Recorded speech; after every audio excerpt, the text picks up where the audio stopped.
नमस्कार। आयुर्वेद स्टडीज में आप सभी का स्वागत है। तो चलिए बिना किसी देरी के सीधे मुद्दे पर आते हैं। मध्य प्रदेश के सभी AUS प्रोफेशनल्स के लिए एक बहुत बहुत बड़ी खुशखबरी है। राष्ट्रीय स्वास्थ्य मिशन ने कुल 328 पदों की घोषणा की है। जी हाँ, 328। ये करियर के लिहाज से एक जबरदस्त मौका है। तो इस भर्ती में ऐसा क्या खास है जो जानना जरूरी है? अगले कुछ मिनटों में ना हम इस पूरे अनाउंसमेंट की हर एक डिटेल को समझेंगे, जैसे कि पोस्ट क्या है, कौन कौन अप्लाई कर सकता है और हाँ, सबसे जरूरी, अप्लाई करना कैसे है। देखिए, किसी भी सरकारी भर्ती में सबसे पहला सवाल यही आता है कि ये असली है भी या नहीं। तो जैसा कि स्क्रीन पर दिख रहा है, ये अनाउंसमेंट सीधे सीधे मध्य प्रदेश सरकार और राष्ट्रीय स्वास्थ्य मिशन की तरफ से है। मतलब इस पर पूरी तरह से भरोसा किया जा सकता है। तो आखिर ये पद है क्या? देखिए, ये है कॉन्ट्रैक्चुअल RBSK मेडिकल ऑफिसर का पद। RBSK का मतलब है राष्ट्रीय बाल स्वास्थ्य कार्यक्रम, जिसका मेन काम बच्चों की हेल्थ की देखभाल करना है। ये एक कॉन्ट्रैक्ट बेस्ड जॉब है जो अभी तो 31 मार्च 2026 तक के लिए है। लेकिन हाँ, अगर आपका काम अच्छा रहता है तो इसे आगे भी बढ़ाया जा सकता है। ठीक है, तो अब हमें पद के बारे में तो पता चल गया।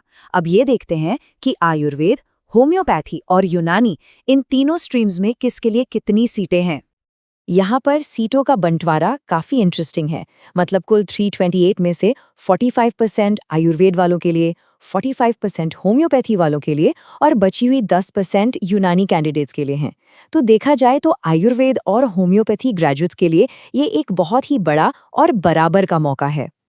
चलिए, अब इन परसेंटेजेस को असल नंबर्स में देखते हैं।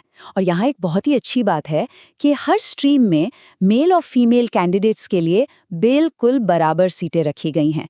आयुर्वेद और होम्योपैथी दोनों में 74-74 सीटें पुरुषों और महिलाओं के लिए हैं और यूनानी में भी 16-16 सीटें।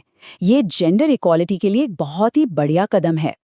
चलिए, अब उन दो सवालों पर आते हैं जो शायद सबके दिमाग में घूम रहे होंगे कि भाई सैलरी कितनी मिलेगी और कौन-कौन इसके लिए एलिजिबल है।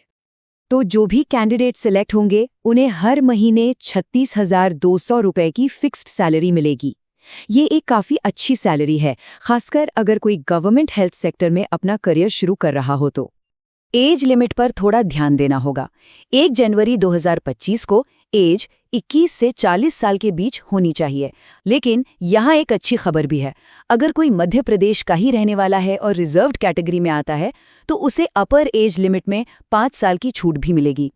एजुकेशन क्वालिफिकेशन की बात करें तो वो बिल्कुल सीधी सादी है। अपनी स्ट्रीम में एक रेगुलर डिग्री होनी चाहिए, BAMS, BHMS या BUMS। लेकिन एक बात है जो सबसे ज्यादा जरूरी है और जिसे बिल्कुल भी नहीं भूलना है, वो है आपका मध्य प्रदेश स्टेट काउंसिल में वैलिड रजिस्ट्रेशन। इसके बिना एप्लीकेशन एक्सेप्ट नहीं होगा। ये पॉइंट बहुत बहुत इंपॉर्टेंट है। इस भर्ती के लिए सिर्फ वही लोग अप्लाई कर सकते हैं जिनके पास मध्य प्रदेश का डोमिसाइल सर्टिफिकेट यानी मूल निवास प्रमाण पत्र है। अगर कोई MP से बाहर का है तो वो इस भर्ती के लिए एलिजिबल नहीं है। चलिए, अब इस पूरी चर्चा के सबसे प्रैक्टिकल हिस्से पर आते हैं कि आखिर अप्लाई करना कैसे है। हम एक एक स्टेप को आराम से समझेंगे ताकि कोई भी गलती की गुंजाइश न रहे। ये डेट्स कहीं लिख लीजिए। एप्लीकेशन 16 दिसंबर से शुरू हो रहे हैं और 5 जनवरी लास्ट डेट है। और हाँ, अगर फॉर्म में कोई छोटी मोटी गलती हो जाए तो उसे ठीक करने के लिए 6 जनवरी तक का टाइम मिलेगा। मेरी सलाह है कि लास्ट डेट का इंतजार बिल्कुल मत कीजिएगा। प्रोसेस काफ़ी सिंपल है। MP ऑनलाइन की वेबसाइट पर जाना है, सारे इंस्ट्रक्शंस ध्यान से पढ़ने हैं, फॉर्म भरना है, अपने डॉक्यूमेंट्स अपलोड करने हैं और टाइम पर सबमिट कर देना है। बस एक बात का खास ख्याल रखना है, फॉर्म सबमिट करने के बाद ये ज़रूर चेक कर लें कि सक्सेसफुली सबमिटेड का मैसेज आ गया है।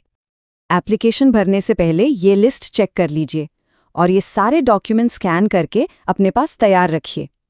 आपकी 10वीं की मार्कशीट, डिग्री, रजिस्ट्रेशन सर्टिफिकेट और सबसे ज़रूरी डोमिसाइल सर्टिफिकेट। अगर सब कुछ पहले से तैयार रहेगा ना तो एप्लीकेशन प्रोसेस बहुत ही स्मूथ हो जाएगा। तो ठीक है, फॉर्म भर दिया, अब उसके बाद क्या होगा? चलिए अब सिलेक्शन प्रोसेस को समझते हैं। मतलब कि कैंडिडेट्स को चुना कैसे जाएगा। सिलेक्शन का जो पूरा प्रोसेस है वो एक ऑनलाइन एग्जाम पर बेस्ड है, जिसे कंप्यूटर बेस्ड टेस्ट या CBT कहते हैं।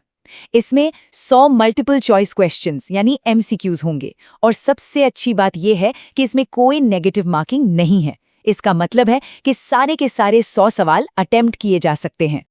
मेरिट लिस्ट में आने के लिए एक मिनिमम स्कोर लाना तो जरूरी है ही।